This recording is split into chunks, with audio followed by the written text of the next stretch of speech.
and the sand is brown, and the environments are grey, and it's very boring. But Enemy Front is just full of colour, you know. It's taken us to France, Germany, Poland and Norway as the sort of main battlegrounds. And, you know, especially the French Revolution sort of era time, it's just all grass and it's all green. It's just really nice to see in a FPS, a bit of colour.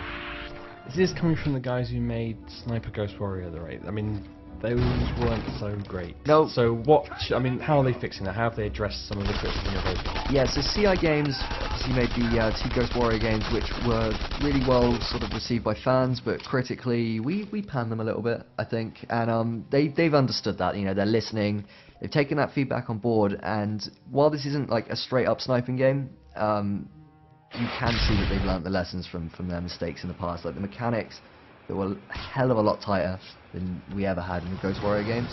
And surprisingly, it actually supports sort of 4 different gameplay styles.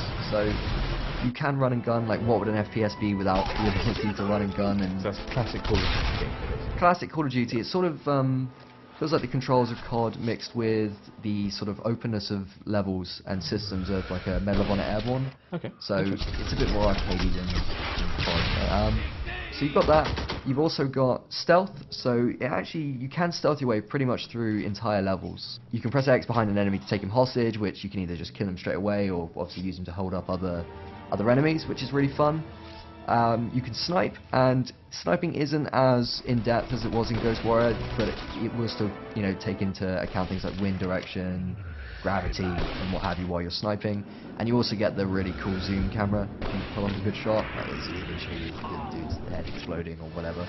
And the last one, which is quite interesting, just sporadically placed across the map, there's these little environmental destruction points. So you just see something pulsing and you can like shoot a log and they'll all roll down and kill like a bunch of enemies, or you can collapse in a cave, or you know, drop pipes on people and stuff, which just helps change up the gameplay, especially as a lot of it just happens by accident if you throw a grenade or something. So we'll call this mode slapstick.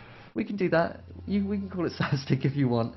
But on the whole, I think Enemy Front's it's going to come under a bit of flack because it's from the Ghost Warrior guys, because it's going back to World War II, but you know, it's never going to sell like COD, it's never going to sell like Battlefield, but it is going to be something that's a little bit more fun, just a little bit looser, less set-piece driven, you know. It's just looking to take us back to the times where FPS games were just about killing Nazis, nothing else. So a set piece of hardware, one that they've used over and over again. Yep. So yeah, you've seen it, you've had a little look at it. You fairly confident? Fairly confident. You know, the Crytek engine's holding up really well for it. This is going to be City Interactive's last Xbox 360 game. It's coming out this June, and I'm really